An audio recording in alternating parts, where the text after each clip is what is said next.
This one, for you to remember it easily, let me put it slightly differently also. So how many times should I repeat? How many times should I go over again and again? That doubt may come to you. For those who find the syllabus is voluminous, time is a constraint, you can plan in such a way that 3 rounds of preparation, 3 rounds of reading is sufficient. If you are able to do 4th or 5th, because you have surplus time, it is a bonus. But 3 rounds should be proper. And let me quickly describe those 3 rounds for you to jot it down. First round is familiarization round. Familiarization round. So A to Z, you glance through the subject on a fast track basis. What should be the speed of familiarization round? What is your reading speed? How many pages per hour? No, fast reading, how many pages per hour? Have you measured your speed per hour? What is your speed on the motorbike per hour? Because there is a speedometer, you know, 60 kilometers, 70 kilometers, 80 kilometers, but here you have not recorded any speedometer. You should have a speedometer. You have to be professional in anything and everything. My speed 30 pages per hour, that is if I fast reading. It can be sometimes 35 pages to 40 pages also, but not below 30 pages. What I mean is casual reading, fictional reading. So fast reading, because it will be fast. So 30 pages per hour, that is the familiarization round. You can try it out. Actually, even if you take 8 subjects, on an average 1000 pages, and you measure by 30 pages per hour, weekends, Saturdays, Sundays, you attempt to do it, assuming you are free on those 2 days. And you measure up and see. So even on an average of 10 hours per day, 300 pages, 2 days, 600 pages. In 2 weeks, every one subject familiarization round should be possible. You know, I am just giving you an overview. No need for a pen and a paper. Just you want to know what is in store for you. That kind of a, next time when you open the book, it should say, hello, how are you? It knows you and you know it. That kind of a familiarization. Second round is mastering round. Mastering round, slow pace. What is the speed here? Not more than 10 pages per hour. It could be 8 pages, it could be 6 pages when the density of the subject is greater, but it can maximum go up to 10 pages per hour, not beyond that, and no preparation without a pen and paper. Because you have to get the grip of the subject, you have to go to the depth of the subject, you have to get mastery of the subject. You have to digest the subject, you have to assimilate all nuances, in-depth study. That is mastering round. Now after familiarization round, mastering round, the third round is revision round. You go once again all through the subject to do revision in such a way you bring all portions in the syllabus to the same level of grip. In the sense, if you have to work out more problems, you borrow from reference material and work out more problems. And if you are not clear about certain concept, read additional explanation somewhere and try to remove the doubtful areas, gray areas, tie up the loose ends. So that kind of a purpose is achieved by this revision round. Here the speed could be on an average 15 to 20 pages per hour. Moderate pace. First is fast, second is slow, third is moderate. And this is how you will have to do it. With what calculations I was trying to give you based on the speed, coverage. Can you not prepare a schedule? May is the examination.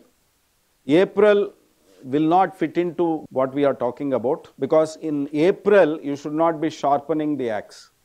Sharpening the axe exercise should be over by 31st March. In other words, preparation and practice, all these 3 rounds should end on 31st March. Okay, that 31st March deadline, If you work backwards, can you tell me how many months you have?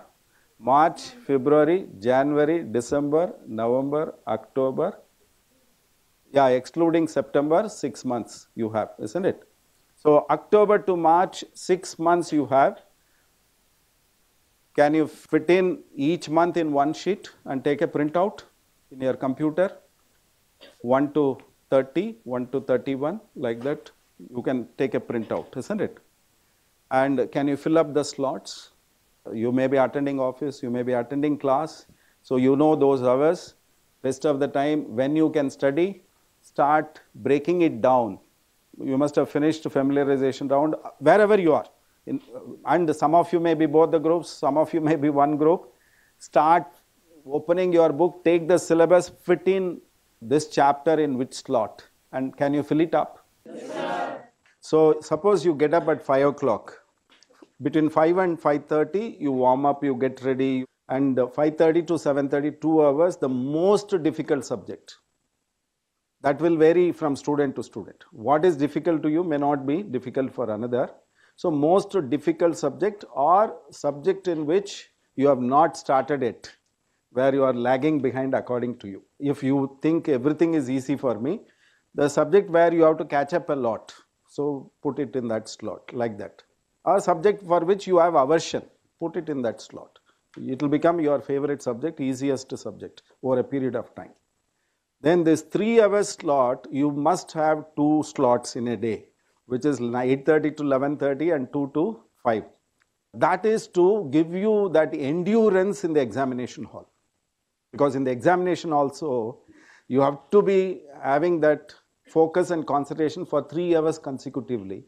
That you are training yourself even in study holidays between 8:30 to 11:30 without moving an inch from where you are seated, focusing and concentrating, and 2 to 5 also. And incidentally, your real exam time also is 2 to 5. So that is a prime time. You have to be at your best. That should not be sleeping time in study holidays and examination time when real exam comes. I mean, you will not get the best out of your mental and physical faculties if you have conflicting schedules between study holidays and real exam. It has to synchronize. And in these 2 slots, 3 hour slots, you put the problem related subjects. You will have to work out numerous problems like financial reporting, management accounting, costing, FM, those subjects you will have to put it.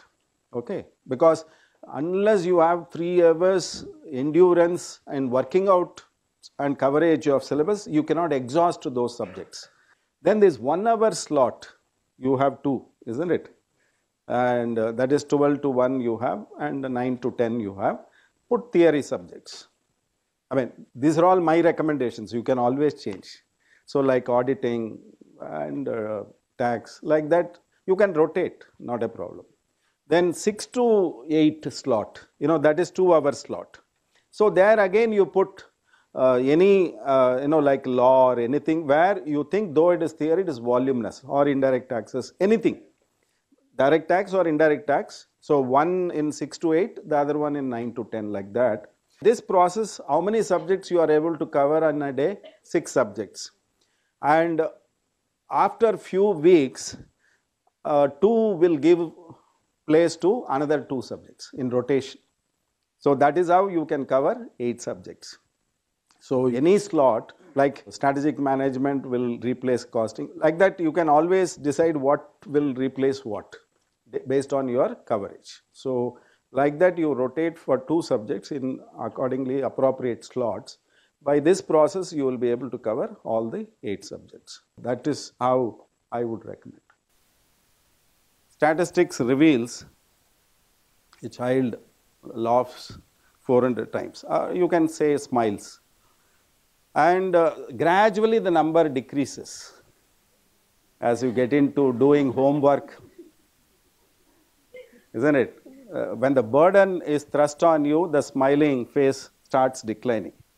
And after becoming CA student also, you should continue to laugh.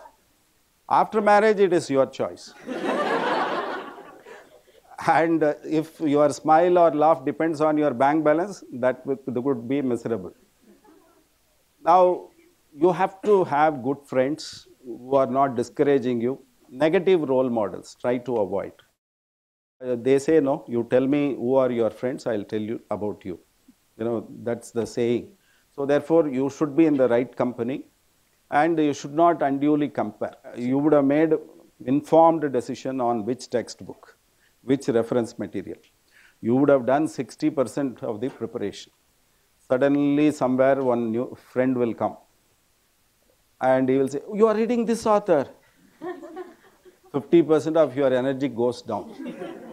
And you find depression can be not only in Bay of Bengal, also it can enter your mind. So never give scope for all that. Before making a decision, you verify, inquire. But after making a decision, no dilemma. And again, merely because somebody is doing this, that, I was very happy. Some students said 7 hours, 8 hours. That's your individuality. You can try to improve by 10%, but don't compare, oh, that student is studying 14 hours, 15 hours. No. Let anybody do what they want to do. You be what you are. And with your capability, potential, if possible, 10% plus or minus. That's what is you should aim at, and you will be very comfortable. As I said, meditate, prayer. Prayer may not change things for you, but it will change you for the things. And that is the power of prayer. It will equip you to encounter anything which otherwise might be difficult, but you can easily overcome. I mean, meditation gives you enormous amount of concentration, and if you can blend it with breathing exercise, pranayama, that will be all the more powerful. Then, should you write model exams before the real exams? Yes. It's a must. It is a must. I asked one student, was brilliant, hardworking. First attempt failed.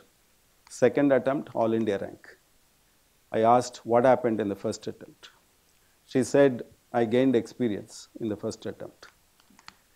Why should you go to the examination hall and gain experience? Why not you gain experience by writing model examinations? So that month of April, for those who are appearing for May, April month is a month of model exams. 2 model exams per paper at least. Maybe you start with financial reporting, end with indirect taxes, 8 papers. And then you start with indirect taxes, end with financial reporting towards the end of the month, and your financial reporting real exam starts after that. And that means 3 into 8, 24 exams you are going to write, out of which the last 8 exams are going to be real exams. The first 16 are mock exams, model exams. And with that, you will become a seasoned examinee. Suppose you have an office and your boss tells you, can you hire some computer operator? Because there's a lot to be dictated, typed, printed out, prepared and all that. So you are given in charge of selecting a computer operator.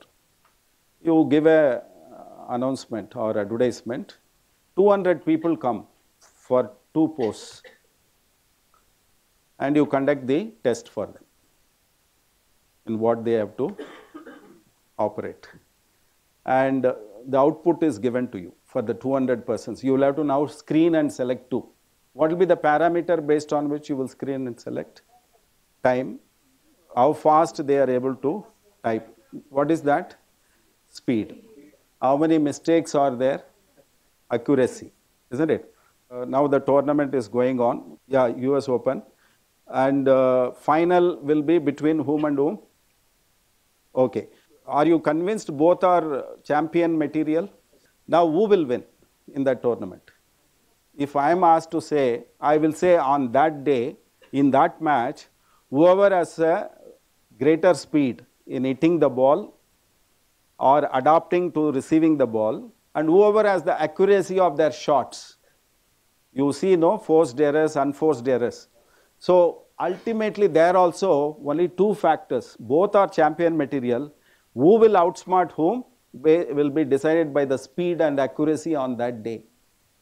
See a student who is wanting to compete with 1 lakh students who are going to write across the country and even abroad, few centers.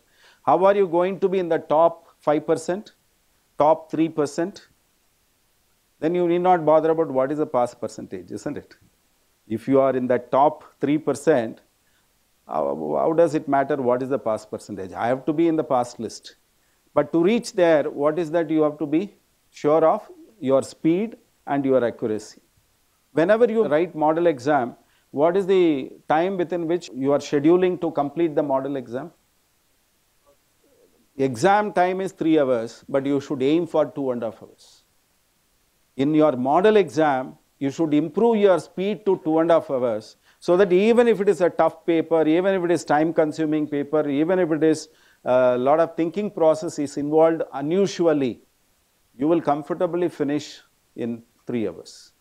So that cushion, that bonus, have you ever attempted to gain? And once you have speed and accuracy, confidence is a byproduct. Once you test yourself and you find you are able to remember everything, you are able to recall everything, your presentation is faster, all those things, then automatically you will get that confidence. So ultimately, sharpening study skills is nothing but the best way to sharpen your axe, to fell the tree and achieve the qualification.